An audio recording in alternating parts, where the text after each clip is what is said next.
नमस्कार साथियों, कैसे हैं आप सब। हम उम्मीद करेंगे कि आप सब अच्छे होंगे। मैं हूं अंकित पटेल और स्वागत करता हूं आपका अपने YouTube channel GMD global education में। गाइस, आज का हमारा टॉपिक है कुछ उल्लेखनीय जीव वैज्ञानिक यानी कि सम इम्पॉर्टेंट बायोलॉजिस्ट। ये गाइस एंट्रेंस एग्जाम की दृष्टि से बहुत ही इम्पॉर्टेंट है और आप इसे स्क्रॉल मत कीजिएगा, इसकी बिल्कुल भी मत कीजिएगा। तो सबसे पहले हम शुरुआत करते हैं एंड्रियस बिसेलियस। 1514 से 1564 तक इन्होंने क्या किया, मानव शरीर की रचना का प्रयोगात्मक अध्ययन किया इन्होंने 1543 में। और इन्होंने on the structure of the human body नामक पुस्तक लिखी। ये आधुनिक शारीरिकी के जनक, फादर ऑफ मॉडर्न एनाटॉमी माने जाते हैं। ठीक है, तो इनका नाम है एंड्रियस बिसेलियस। इसके बाद है विलियम हार्वे। विलियम हार्वे जी 1578 से 1657 तक रुधिर परिसंचरण तंत्र 1628 में इन्होंने खोज की तथा कार्यकी एवं भ्रौणिकी का प्रयोगात्मक अध्ययन किया। उसके बाद जैकेरियस जैक्सन जैकेरियस जैनसन 1590 अपने पिता हांस जैनसन के साथ प्रथम संयुक्त प्रकाश सूक्ष्मदर्शी कंपाउंड लाइट माइक्रोस्कोप इन्होंने बनाया। इसके बाद आते हैं रॉबर्ट हुक साहब। ये 1635 में 1703 तक काम किए। इनके बारे में सबसे पहले मृत पादप कोशिका या ऊतक जो कार्क है उसमें कोशिकाएं इन्होंने देखी। कब? 1665 में। और इन्होंने सेल की संज्ञा दी, यानी इन्होंने इसे सेल नाम दिया।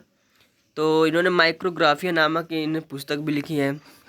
उसके बाद आते हैं मार्सेलो मेलपिगी जी 1628 से 1694 तक काम किए। इन्होंने रुधिर एवं ऊतकों का सूक्ष्मदर्शी अध्ययन किया। रेशम कीट का तथा मुर्गी में भ्रौणिकी का अध्ययन किया। फिर कशेरुकियों के वृक्कों में मेलपिगी संपुटों की तथा त्वचा की उपचर्म अर्थात एपिडर्मिस में जनक स्तर की खोज की। ठीक है, जो मानव ह्यूमन बॉडी में जो वृक्क होते हैं, जो किडनी होती है, उसमें मेलपिगी संपुट होता है। ठीक है, उसकी इन्होंने खोज की थी। कुछ लोग इन्हें सूक्ष्मदर्शी का पिता, फादर ऑफ माइक्रोस्कोपिक कहते हैं। उसके बाद गाइस आगे बढ़ते हैं।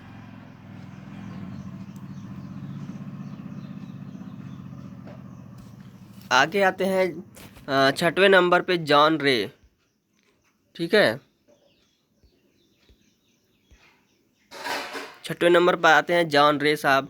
1627 से 1705 ईस्वी तक इन्होंने कार्य किया। इन्होंने किस प्रकार किया? पादपों, कीटों, सर्पों, चौपायों का वर्गीकरण किया। 1693 ईस्वी में इन्होंने किया। और इन्होंने क्या सिद्धांत दिया? जाति के सिद्धांत का प्रतिपादन इन्होंने किया, स्पीसीज का सिद्धांत। फिर नंबर 7 पे है एंटोनी वान लीवेनहॉक साहब। एंटोनी वान लीवेनहॉक जी 1632 से 1723 तक कार्य किए। कितना? 1632 से 1723 तक। इन्होंने शुक्राणुओं, रुधिराणुओं, उसके बाद पेशियों, प्रोटोजोआ, खमीर या फिर जो ईस्ट कहलाते हैं, जैसे बैक्टीरिया हो गए आदि का इन्होंने अध्ययन किया। सोच लीजिए, बहुत ही इंपॉर्टेंट है ये, मतलब सबसे महत्वपूर्ण वैज्ञानिकों में से एक है ये। शुक्राणुओं, रुधिराणुओं यानी ब्लड कार्पसेल्स, पेशियाँ यानी मसल्स, प्रोटोजोआ, ईस्ट और बैक्टीरिया आदि का इन्होंने अध्ययन किया। इसलिए ये सूक्ष्म जैविकी के फादर यानी फादर ऑफ माइक्रोबायोलॉजी कहलाते हैं। कौन? रॉबर्ट एंटोनी वान लीवेनहॉक। 8वें नंबर पर आते हैं बुफो। 1707 से 1788 तक इन्होंने कार्य किया, यानी इनका जो जीवन था, इन्होंने 36 भागों में छपी, यानी कि 36 पार्ट में इसको छापा गया था। इनकी बुक का नाम था हिस्टोरी नेचुरली नामक पुस्तक जो है। इन्होंने पुस्तक में पादपों, जंतुओं आदि का विस्तृत वर्णन किया था। इन्होंने एक पुस्तक लिखी थी जो 36 भागों में छपी थी गाइस। फिर 9वें नंबर पर आते हैं कैरोलस लीनियस जी 1707 से 1778, यानी कि बुफो से 10 साल कम। अपनी पुस्तक सिस्टेमा नेचुरी, इनकी पुस्तक का नाम है सिस्टेमा नेचुरी, 1735 में इन्होंने इसको लिखा था, जिसमें इन्होंने बताया पादपों, जंतुओं का वर्गीकरण किया था और जीव जंतुओं जीव जातियों के नामों के लिए द्विनाम पद्धति यानी बाइनोमियल नॉमेनक्लेचर दिया था इन्होंने। ठीक है, तो इन्होंने बाइनोमियल नॉमेनक्लेचर दिया था, वो भी 1749 में। अतः इन्हें आधुनिक वर्गीकरण का जनक यानी फादर ऑफ मॉडर्न टैक्सोनॉमी कहा जाता है। क्या? फादर ऑफ मॉडर्न टैक्सोनॉमी कहते हैं। ठीक है गाइस, उसके बाद आते हैं 10वें नंबर पर। 10वें नंबर पर आते हैं बैरो जॉर्ज क्यूवियर। ठीक है, 10वें नंबर पर बैरो जॉर्ज क्यूवियर 1769 से 1832 तक। इन्होंने तुलनात्मक शारीरिकी मतलब यानी कॉम्परेटिव एनाटॉमी तथा जीवाश्मिकी पैलिंटोलॉजी की स्थापना की। यह है इनका कार्य। और 11 नंबर पर जीन बैप्टिस्ट डी लैमार्क। ठीक है, जीन बैप्टिस्ट जिसको हम लोग लैमार्किज्म या लैमार्कवाद जो इनकी थ्योरी पढ़ते हैं, तो इनका नाम ये है जीन बैप्टिस्ट डी लैमार्क। खैर यहाँ पे बैप्टिस्टे दिया है, कहीं कहीं जीन बैप्टिस्ट डी लैमार्क देता है। 1744 से 1829 तक जैव विकास के प्रथम तर्कसंगत मत का इन्होंने प्रतिपादन किया, यानी जैव विकास का सिद्धांत इन्होंने दिया। और इनकी बुक का नाम है फिलॉसफी जूलॉजिकी नामक 1809 में पुस्तक लिखी इन्होंने। फिर आते हैं नंबर 12 पे रीनी ड्रूटोसेट। ठीक है, और यहाँ पे देखिए लिखा है रीनी ड्यूटोसेट। तो 1776 से 1844 तक 47 इन्होंने व्यक्त किया कि जीव शरीर कोशिकाओं का बना होता है, यानी किसका? जो एनिमल्स बॉडी बनती है वो किसका होता है, या कोई भी बॉडी वो सेल्स की यानी कोशिकाओं की बनी होती है। चंदू एवं पादप कार्य की मुख्यतः श्वसन क्रिया एवं प्रकाश संश्लेषण का अध्ययन किया। इन्होंने प्रकाश संश्लेषण का अध्ययन किया। उसके बाद आते हैं रॉबर्ट ब्राउन। रॉबर्ट ब्राउन जी आते हैं 13वें नंबर पे 1773 से 1858 तक। इन्होंने कोशिकाओं में केंद्रक की उपस्थिति, ठीक है, प्रेजेंटेशन ऑफ न्यूक्लियस, ठीक है, इन द सेल, इन्होंने इसका खोज किया। उसके बाद फिर कोशिका द्रव्य में ब्राउनियन गति का इन्होंने खोज किया, जिसको ब्राउनियन मूवमेंट कहते हैं। अनेक पादप जातियों की भी इन्होंने खोज की है कई सारी। ठीक है, उसके बाद आते हैं कार्ल अर्नस्ट वॉन बेयर। ये 1792 से 1876 तक, मतलब इनकी एकदम एक तरह से मान लीजिए सीरीज है, कौन कब से कार्य किया है सब पूरा एक के बाद एक साइंटिस्ट जो आते गए अपनी खोज को बढ़ाते गए। तो इनमें से हैं कार्ल अर्नस्ट वॉन बेयर। तुलनात्मक शारीरिकी एवं भ्रौणिकी का व्यापक इन्होंने अध्ययन किया। इन्हें आधुनिक भ्रौणिकी का जनक, फादर ऑफ मॉडर्न एम्ब्रियोलॉजी कहते हैं। क्या कहते हैं? Father of modern embryology. उसके बाद आते हैं ये 15 नंबर पे आते हैं एच मिल्नी एडवर्ड्स।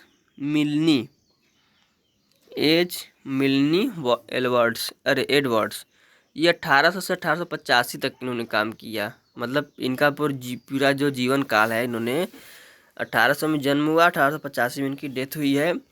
इन्होंने क्या किया है? शरीर की कोशिकाओं के बीच श्रम विभाजन, डिवीजन ऑफ लेबर को व्यक्त किया। ठीक है, जो कोशिकाएं होती है उनमें हर कोशिकाओं उनका कार्य होता है, वो श्रम करते हैं, उनका अलग अलग कार्य होता है। तो इन्होंने श्रम विभाजन एंड डिवीजन ऑफ लेबर को व्यक्त किया तथा तुलनात्मक शारीरिकी एवं कार्यकी का अध्ययन किया। ठीक है, फिर आते हैं 16 नंबर पे रिचर्ड ओवन जो है, इन्होंने 1804 में जन्म लिया, 1892 में इनकी मृत्यु हुई है। अंगों में समजातता यानी होमोलॉजी एवं समरूपता एनालॉजी, होमोलॉजी और एनालॉजी सिद्धांत का इन्होंने प्रतिपादन किया। ठीक है, और इसके बाद आते हैं 17 नंबर पे एमजे स्लाइडेन एवं थियोडोर स्वान। यहाँ पे थियाडोर लिखा है, कहीं कहीं थियोडोर भी होता है, यानी एमजे स्लाइडेन एंड थियोडोर स्वान 1803 से 1831, और जो स्वान साहब थे 1810 से 1882, यानी कि इनसे कई साल बाद ये इनका जन्म हुआ, लगभग 7 साल बाद इनका जन्म हुआ। मतलब स्लाइडेन से 7 साल बाद स्वान जी का जन्म हुआ। इन्होंने कोशिका मतशील थ्योरी का प्रतिपादन किया, कब? 1819 में। यानी 1839 में। इसके बाद 18वें नंबर पर थे चार्ल्स रॉबर्ट डार्विन। जो चार्ल्स रॉबर्ट डार्विन साहब थे, ये 1809 में जन्म लिए और 1882 में चल बसे। और सन 1859 में इनकी प्रसिद्ध जैव विकास मत थ्योरी ऑफ ऑर्गेनिक इवोल्यूशन का प्रतिपादन इन्होंने किया था। ये सबसे इम्पोर्टेंट इनका खोज था। उसके बाद आते हैं 19वें नंबर पे sir Gregor John Mendel. Gregor John Mendel साहब